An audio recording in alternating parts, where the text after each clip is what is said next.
15 seconds. Let's check it.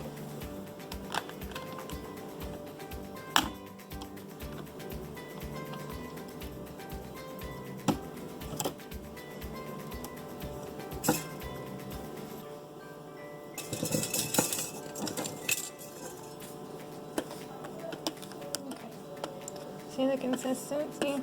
It's like breadcrumbs.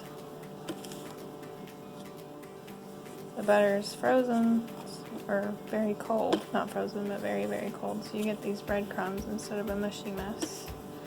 And that helps it be nice and flaky. Okay, so I have here the butter flour mixture with some extra flour pulsed into it per the recipe, and then I've added 6 tablespoons of water from my refrigerator pitcher, so it's nice and cold. That's what you want. So you see it's starting to come together, but it's not there yet. So what we want to do,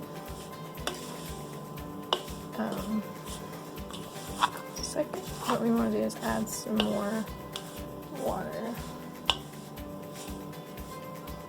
You don't want to stir it. You kind of want to press it like that.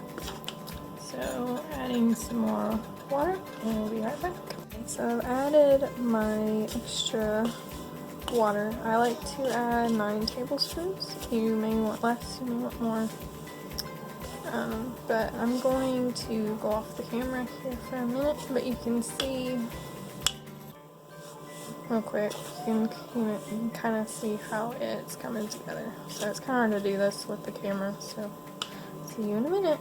Here we go. So I have added an extra tablespoon of water because as I've done this, the consistency that I want to achieve wasn't quite getting there with the 9. So I have added 10 tablespoons of cold refrigerator water. So if you look at the consistency, it's not quite like bread dough. It's a little less sticky than a cookie dough, but it's got a little bit of tackiness to it. I've made it before where it was drier and it just doesn't want to hold together as well. But you can do it however works for you. You can see it's sort of like a kind of dry sugar cookie dough. It does have a little stretch to it.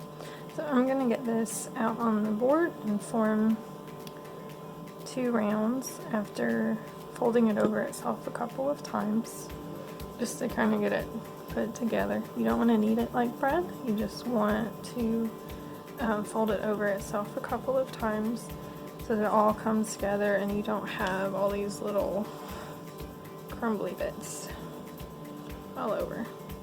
So I'm going to do that and see you at the next step.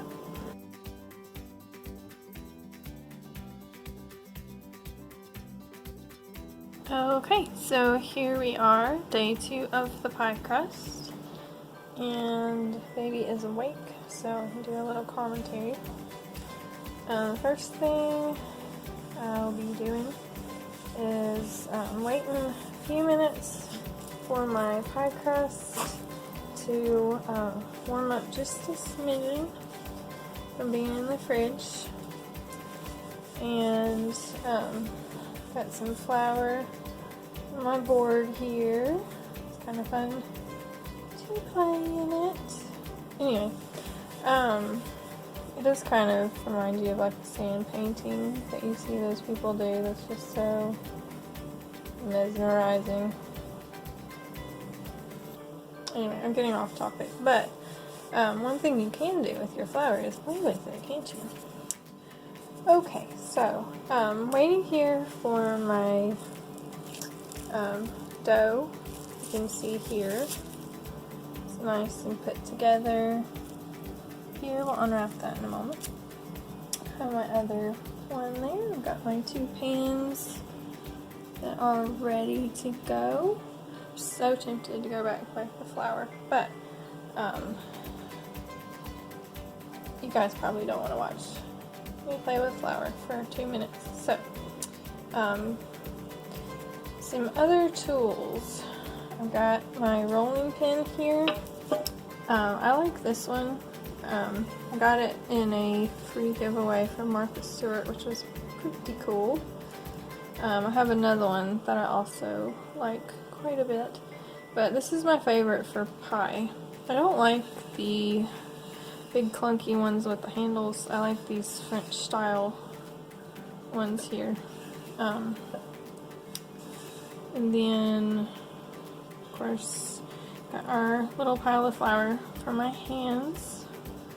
So, see, it's really not that complicated to bake pie. I mean, look at what very little gear I've got going on here. Alright, so we'll meet up again in a minute. So here's my pie crust dough. It's been warming up just a smidgen. You can see it's got a little bit of give to it. And this is the fun part because it's kind of loud, and this is why I waited till baby was awake. Here we go.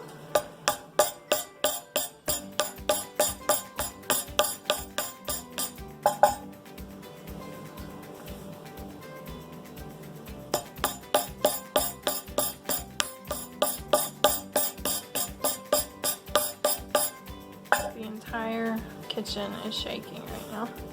Alright, so I've gotten my crust beaten out just a little bit, and this is going to be about impossible for me to do this with one hand, but what you're going to do is you're going to push and shape the dough with your rolling pin to get an even circle. I usually end up with a bigger circle than probably necessary, but I get it to the thinness that I want my crust to be.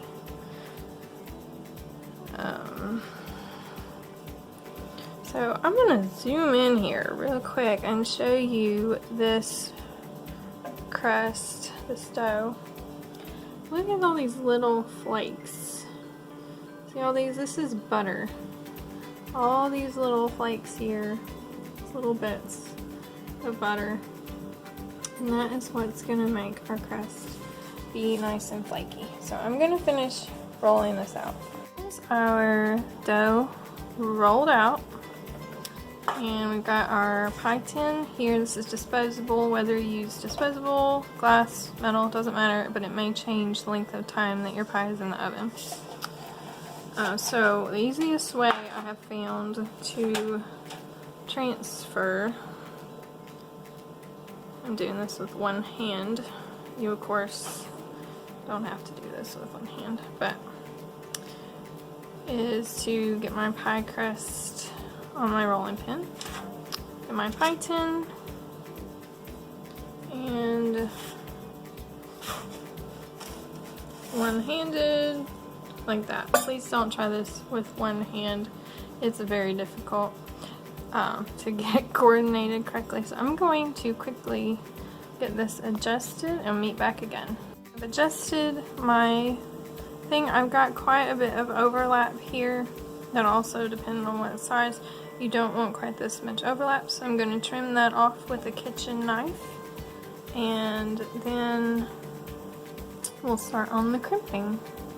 To getting your pie crust to look nice, just remember there's no guarantee that when it comes out of the oven it's always going to be perfect. Part of that's just the beauty of homemade, so keep that in mind, but I'm giving you some tips to try to get it as perfect as possible. So you've got I've already done this on most of the crust, but you've got this little overlap here of maybe half an inch or so. You want to tuck that under.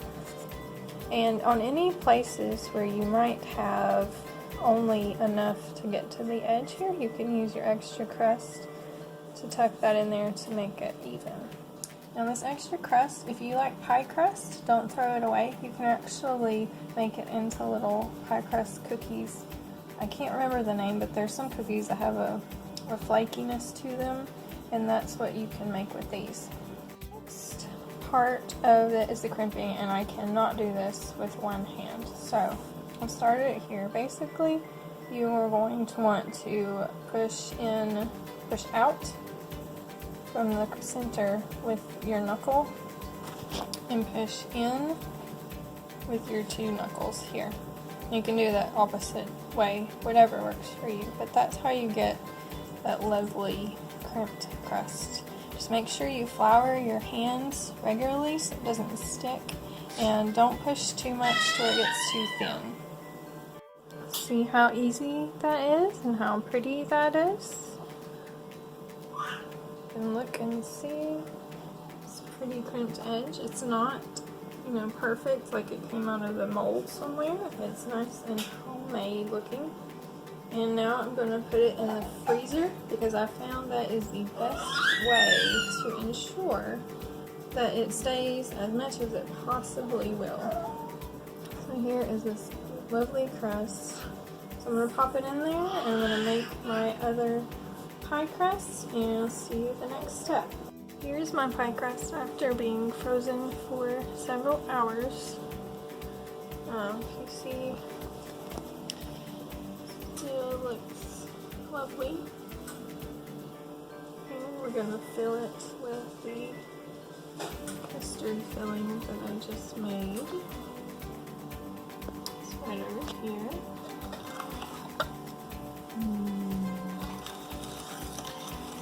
I'm going to fill it like that, and then we're going to bake it in a preheated oven with a preheated baking pan in it.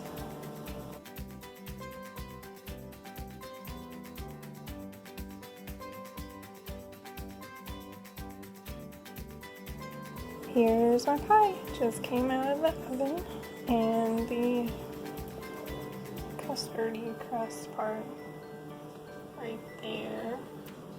I don't know what happened there, but look at the crust.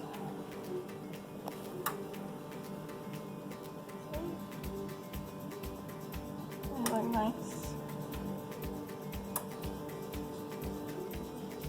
And you saw me do it. It's not that hard.